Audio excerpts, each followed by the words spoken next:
On this episode of China Uncensored, the friendship between China and Pakistan is higher than the mountains and deeper than the oceans, especially when it comes to doing their best to not fight terrorism together.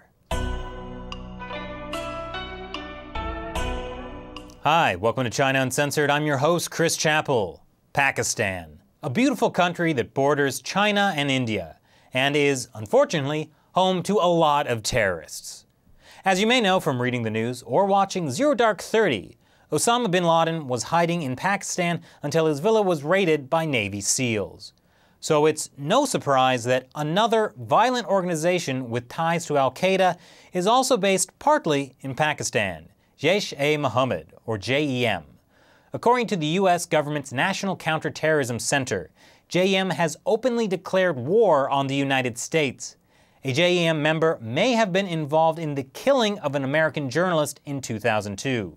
And JEM is responsible for a number of deadly attacks in India, including, allegedly, the recent attacks on Pathankot Air Force Station, where 7 Indian soldiers were killed. Now, you might think JEM should be labeled a terrorist organization.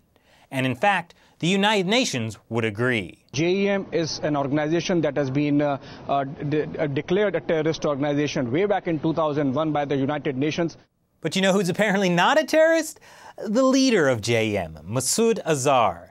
And that's because China. In Washington, D.C. last week, Pakistan and China joined together in blocking the United Nations from putting Azhar on the UN terror blacklist. China said he does not meet the UN's requirements for being labeled a terrorist. They did not elaborate. As you can imagine, this has caused a major uproar in India, where a lot of innocent people have been killed by Azhar's organization. The Indian establishment here was really angry at the manner in which designation of Maulana Masood Azhar as a terrorist has been blocked by China. But since this happened on April 1st, at first I thought it was a joke. You know, that the leader and financier of a terrorist organization would himself somehow not be labeled a terrorist.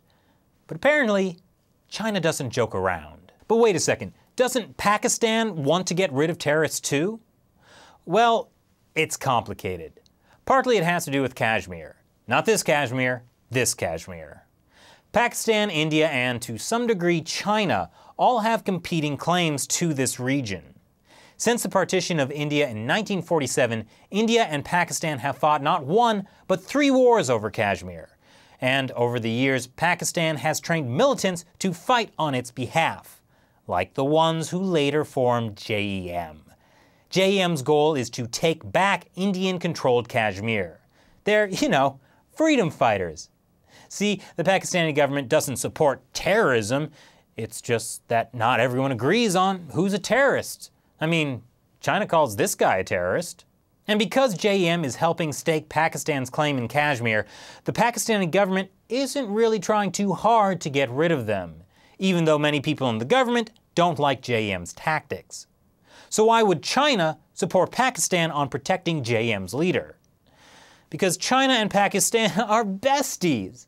And by besties, I mean their friendship is, and I quote, higher than the mountains, deeper than the oceans, stronger than steel, dearer than eyesight, sweeter than honey, and so on. And by so on, I assume the ambassador meant mightier than the threat of global terrorism.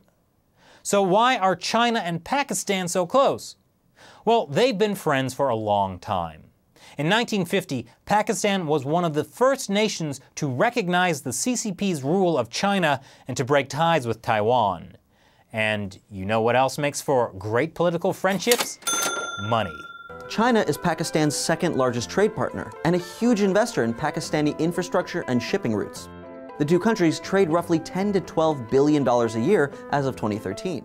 And that trade includes things like nuclear technology and also guns. In fact, Pakistan is the world's biggest buyer of Chinese weapons. In their latest deal, Pakistan bought 8 Chinese submarines for $5 billion. I assume they'd come in handy if Pakistan ever got into a war with, I don't know, India again. Now, I'd like to believe China's Foreign Minister Wang Yi when he said last year that Fighting the scourge of terrorism is the responsibility of every country. China has always been an active participant in international counterterrorism cooperation. But I think this article in state-run Global Times may be more revealing. So what do you think about China's support for Pakistan? Leave your comments below, and if you like China Uncensored, please click below to support us on Patreon. Once again, I'm Chris Chappell. See you next time. Okay, so what do you need? Suits. Lots of suits.